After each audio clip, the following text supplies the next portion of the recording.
Salam. Kita bertemu kembali di refleksi akhir minggu.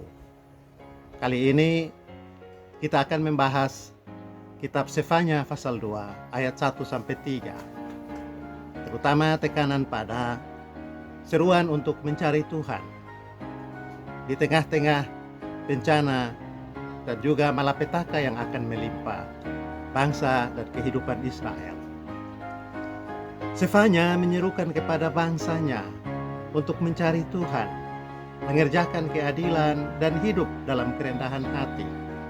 Seruan ini muncul ketika Israel sedang berada di ambang malapetaka, yaitu sebuah bahaya yang besar karena mereka akan segera dibuang ke Babel sebagai akibat dari ketidaktaatan dan sikap acuh tak acuh mereka.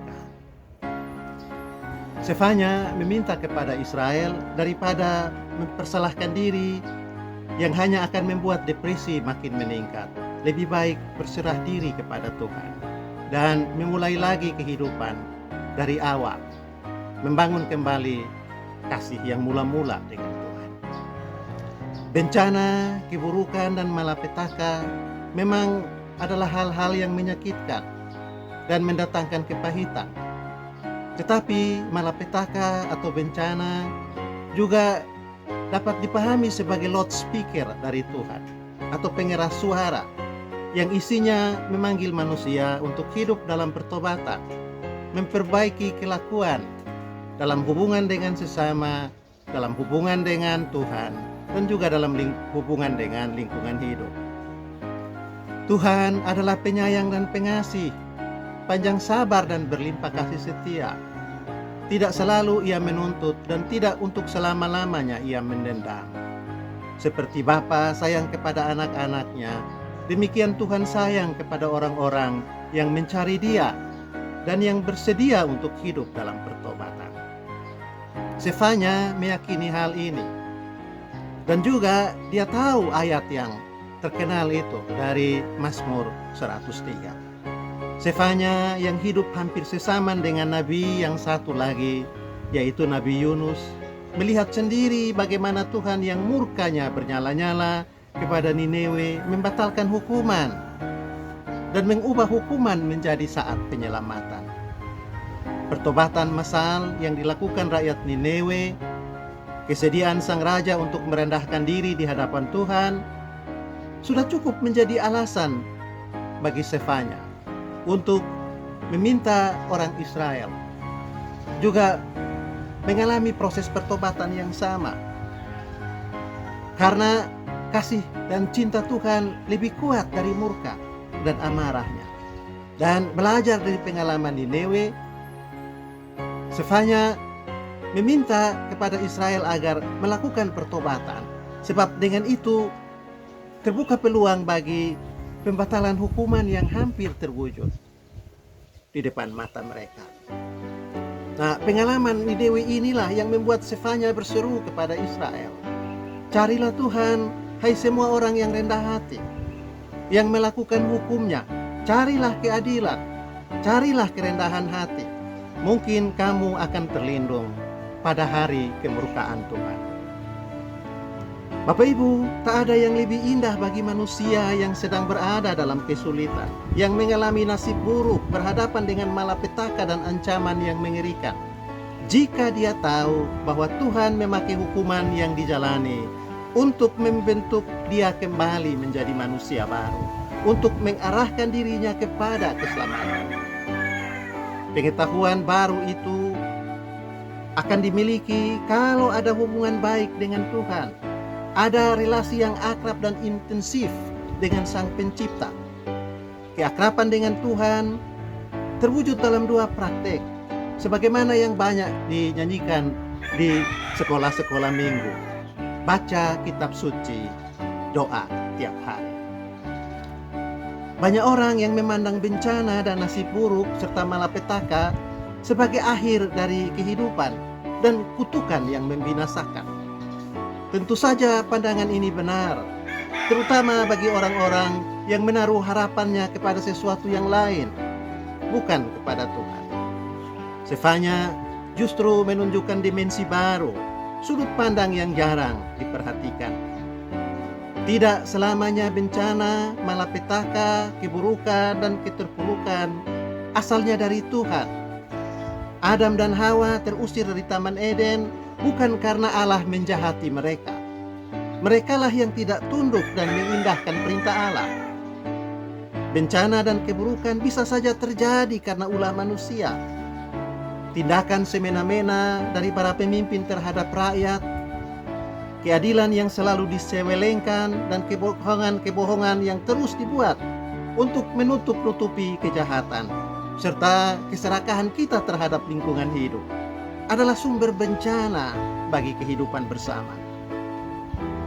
Rakyat yang sudah tidak percaya lagi kepada para pemimpin melakukan pembangkangan publik, atau alam dan lingkungan yang sudah muak dengan kesewenang-wenangan dan keserakahan kita akan melakukan pemberontakan, lalu kaos dan anarki terjadi dan semakin meluas. Hal inilah yang terjadi di Israel di masa pemerintahan Manase dan Amon. Yosia yang menggantikan sang ayah dan sang kakek mencoba untuk mengendalikan situasi. Yosia melakukan reformasi politik dan keagamaan. Yosia meminta imam besar Hilkia membaca kepada seluruh rakyat kitab Torah yang hilang selama hampir dari 100 tahun. Tetapi ditemukan kembali, dan Yosia menetapkan semua aturan yang berada dalam hukum Taurat itu menjadi undang-undang di dalam kerajaan Yehuda sebagai pijakan untuk melakukan reformasi keagamaan dan reformasi politik. Tetapi sikap para pemimpin adalah acuh tak acuh. Mereka berpura-pura menerima undang-undang itu, tetapi kelakuan dan keputusan mereka berbeda. Ini yang membuat reformasi hanya menjadi sebuah slogan. Tuhan bertindak menghadapi situasi kemunafikan itu untuk mengakhiri berbagai sandiwara saleh yang dibungkus dengan kata-kata indah dan ibadah-ibadah yang kusuk. Tuhan bertindak untuk mendatangkan bencana nasional. Aku akan menyapu bersih segala-galanya dari muka bumi. Demikian yang ditegaskan dalam pasal 1 ayat 2 kitab Sefanya.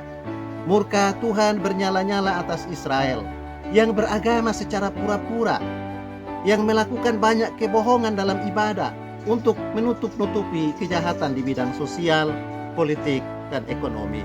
Tuhan akan mendatangkan satu hari yang dahsyat bagi Israel, hari yang disebut sebagai penghukuman, atau yang dalam kalangan Kristen juga seringkali disebut hari Tuhan, akhir dari kehidupan dan perjalanan sejarah manusia. Sefanya ingin memperlihatkan kepada Israel bahwa kemurahan dan kasih setia Allah tidak hanya berdampak dalam bentuk berkat, pahala, dan keberhasilan. Allah juga bisa menunjukkan kasih setia dan kemurahannya melalui bencana, keburukan, malapetaka, dan nasib buruk. Tuhan bukanlah pribadi yang miskin metode dalam berkomunikasi. Chuan Seng Song, seorang teolog Asia, katakan Tuhan tidak hanya bergerak jalan garis lurus, tapi Tuhan juga zigzag. Tuhan berjalan berputar, melompat maju, atau kadang-kadang undur dalam rangka menunjukkan kasih setia kepada orang-orang yang dipilih sejak kekal. Kasih setia dan kemurahan Allah menurut Sefanya juga ditunjukkan manakala datang bencana, malapetaka, dan keburukan. Israel akan dihukum mati. Ini kabar buruk bagi para pemimpin. Tetapi Sefanya menunjukkan kepada mereka sisi yang lain, sisi yang mengandung pengharapan dan berisi kemurahan serta cinta kasih Allah. Allah menghukum bukan untuk membinasakan, melainkan untuk membaharui dan memulihkan. Itulah sebabnya Sefanya berkata, "Carilah Tuhan, hai semua orang yang rendah hati, yang melakukan hukumnya. Carilah keadilan, carilah rendah hati. Mungkin kamu akan terlindung pada hari kemurkaan Tuhan." Bapak Ibu, pemuda dan anak-anak, Mencari Tuhan itu sama artinya dengan membangun kembali relasi yang rusak atau menyambung kembali hubungan yang putus. Seringkali kekayaan, pangkat, jabatan, dan uang itu yang membuat hubungan kita dengan Tuhan putus dan relasi kita terganggu. Memang semua unsur itu penting untuk menunjang kehidupan yang bermanfaat. Tetapi semua itu tidak memberikan perlindungan pada saat datang bencana, malapetaka, atau keburukan. Manusia memang harus mencari uang dan semua perangkat ikutannya, seperti jabatan dan pangkat. Tetapi perlindungan yang sejati dalam kesulitan hanya diperoleh dari Tuhan. Manusia tidak akan terlindung di masa kesulitan manakala datang bencana dan keburukan atas usahanya sendiri. Relasi dengan Tuhan, hubungan yang akrab dan terbuka dengan sesama, kehidupan yang dijalani dalam sikap rendah hati adalah penyembuh paling mutakhir dan mujarab bagi kepahitan, kegetiran karena malapetaka. Beban kekhawatiran lepaskan sajalah, segala kesedihan tinggalkan segera. Tak mampu kau atasi segala-galanya, Rajamu yang abadi menyelesaikannya. Bapak Ibu, pemuda dan anak-anak, ini lagu yang ditulis oleh Johannes Gaisbertus Bastian di tahun 1868. Lagu itu kemudian diadopsi dalam Kidung Jemaat 417, terutama ayatnya yang kelima. Sefanya juga berpikir seperti itu. Lepaskanlah kekhawatiran, serahkanlah kepada Tuhan. Israel yang menjalani kehidupan yang acuh tak acuh terhadap firman Allah sedang berada dalam kesulitan besar.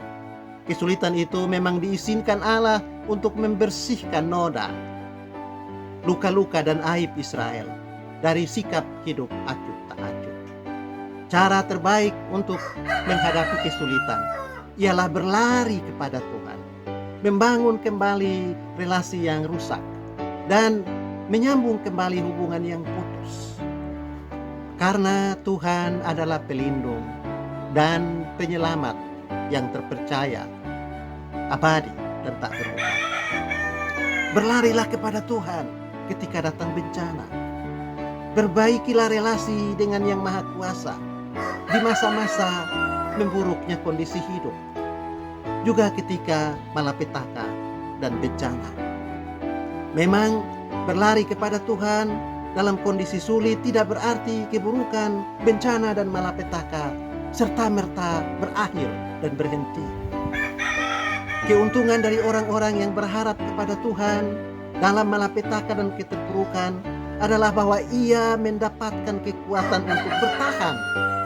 Batinnya menjadi tenang, jiwanya melihat kelepasan yang diproses Tuhan melalui lorong-lorong gelap kehidupan dan kepahitan yang dia alami.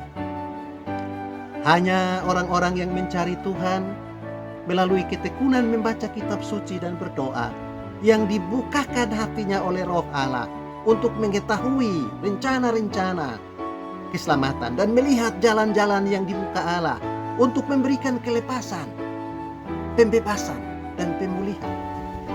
Pengetahuan ini membuat mereka makin bersabar dan memiliki pengharapan. Roh menajamkan dan menanamkan keyakinan di dalam hati mereka bahwa Allah ikut bekerja dalam segala hal, termasuk dalam bencana, keburukan dan malapetaka, untuk mendatangkan kebaikan Mereka mengerti bahwa kemarahan dan hukuman selalu berujung pada perubahan dan pembaharuan. Mereka memang menangis, tetapi tidak larut dalam duka cita. Mereka memang sedih karena bencana, tetapi tidak putus asa, sebab mereka tahu bahwa murka Allah sifatnya sesaat, tetapi seumur hidup Ia murah hati. Tangisan mereka hanya berlangsung di sepanjang malam. Ketika pagi datang, ratapan mereka berubah menjadi sorak-sorai. Relasi itu adalah password yang Sefanya serukan kepada Israel supaya mereka terlindung pada hari kemurkaan Tuhan. Hidup yang bermakna bergantung pada password tadi, terutama memperbaiki dan membaharui relasi dengan Tuhan. Relasi merupakan sebuah kata yang indah, yang perlu diketahui oleh para musisi, tapi juga oleh orang-orang beriman. Hidup bersama Tuhan sama artinya dengan mengalami banyak keindahan.